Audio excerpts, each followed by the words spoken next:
Big thank you to Neon Hive and SBF Games for providing a key to Crow Country. It's been 2 years since the mysterious disappearance of Edward Crow and the abrupt closure of his theme park, Crow Country. Nobody knows why Edward Crow abruptly shut the doors of his theme park without warning. What happened here, and where is Edward Crow? Play as Mara Forrest and venture deep into the darkness of the abandoned theme park, Crow Country, to find the answers you're looking for. In this survival horror, you never know what's waiting for you behind the next door. Crow Country is available now. Crow Country is a great survival horror game that's set in the 90s and pays homage to games in the genre that came out previously, especially during the PS1 era. It's very much inspired by that time. So if you enjoyed games from that time, you're definitely going to probably want to take a look at this one. I really enjoyed Crow Country, from the atmosphere and the constant mystery of, what the heck is actually going on in this abandoned theme park was so captivating and captivated me throughout my entire playthrough. There are 2 modes that you can play through in the game, which I personally really appreciated. Having more options and ways to play games is always best, and it allows more people to be able to experience the game. There is a survival horror mode, which you can play on normal or hard difficulties, and an exploration mode. In the survival horror mode, you're attacked by creatures you come across and have to defend yourself while solving puzzles and collecting important items. The controls are very reminiscent of classic games, so for some, the shooting controls may be a bit difficult to get used to. As an example, you have to aim with your walking joystick, or the L stick if you choose it to be that. You can also use the D-pad, if I'm remembering correctly. So to aim down sights, when you're looking in, you can't basically move, you're just stuck in one position shooting, which is very much like a classic survival horror game from that PS1 era I mentioned earlier. This actually caused me to constantly die because I've never actually played any games from that era, so I was not used to those controls, and it kept making me make mistakes because I couldn't move when I would aim down sights, and so I kept dying constantly. Dying in this mode sets you all the way back to the last save point. There are save points throughout the game in these safe little rooms or places that you can find, but you have to find them and go to the fire and save, and then that is your save point. And anything you do after that, if you die, it gets erased and you have to do it again. Very much in the survival horror genre. There's also a point system to check how many times you've saved or died, and etc. And you can get a different rank at the end of the game if you play in the survival mode based off how well you did.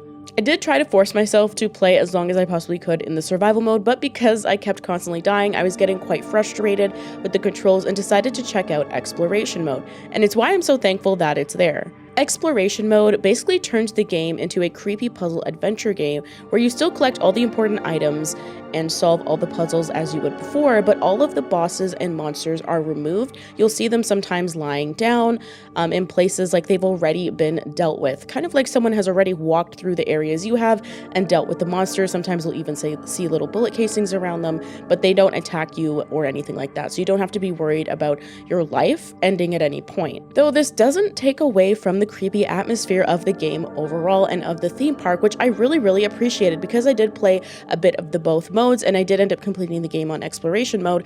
I understand how both of them work, and honestly, I was getting jump scared no matter what, like whether I was fearing for my life or not. They had well-placed jump scares in the game, and I still would, have a little bit of a jump while I was walking a room, and I would smile to myself and then move on and solve the puzzles and secrets that are in every single room. So I still very much enjoyed the game. I didn't miss any of the story in the game. It's just whether you basically enjoy that combat piece or not, but I really appreciate the work to make both modes still feel like a complete game, even though they're a bit different from each other.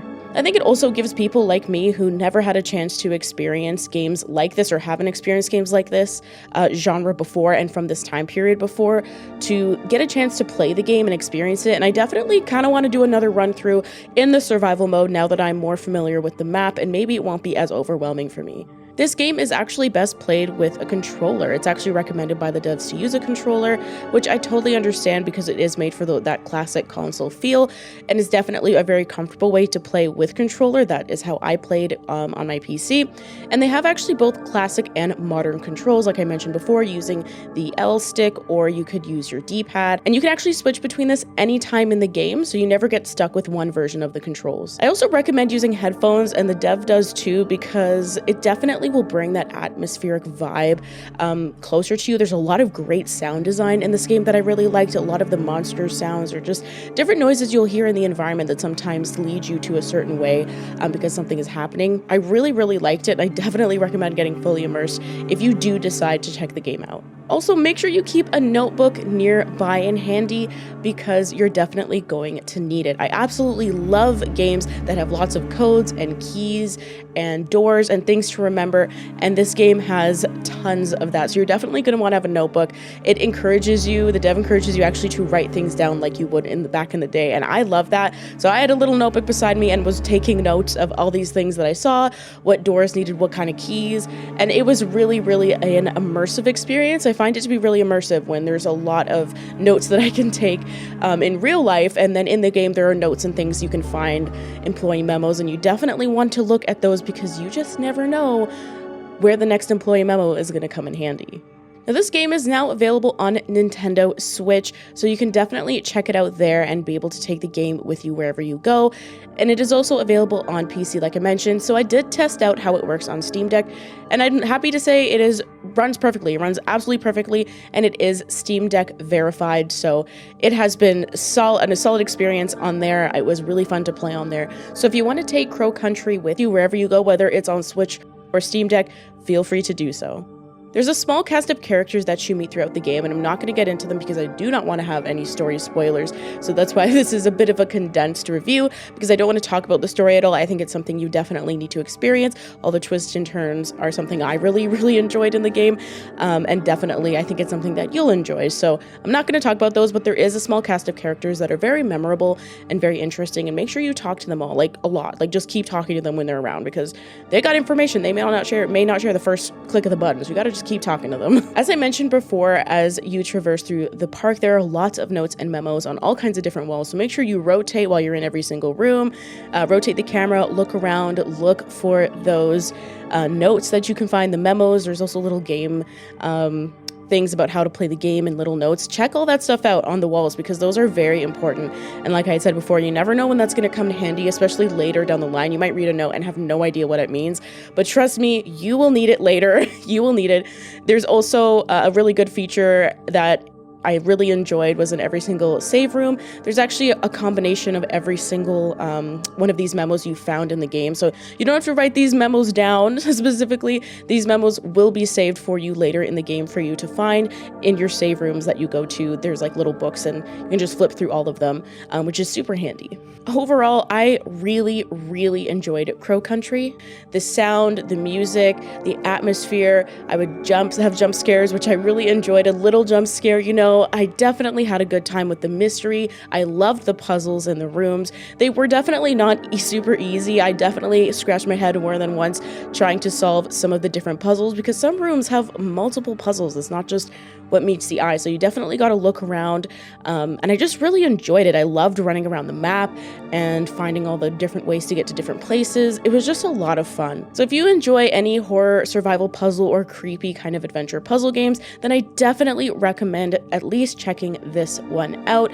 The links will be down below for you to check it out for both Steam and the Nintendo Switch. And a big thank you again to Neon Hive and SBF Games for providing a key to this game. I really wanted to check it out earlier in the year, but I never got around to it. So when I saw the Switch release was happening this week and they were looking for some people to cover it, I definitely wanted to reach out and check out this game. And I'm so thankful that they reached back out and let me check out the game. It's really incredible. It's definitely one that, again, I haven't played before, but I absolutely loved it. And I definitely might go back and look at more survival horror genres from that PS1 era because this was really fun. I really enjoyed it. I really loved the puzzle solving. Like, it really just captivated me. I just literally sat and almost played the whole game straight up because it was just so much fun. It took me about five hours to play it. I did have to look up maybe 1 or 2 puzzles. I'm not gonna lie, I wasn't smart enough, but I was stuck and I was trying to get through it, but it's a lot of fun. It's a lot of fun. So definitely check it out if you're interested in it.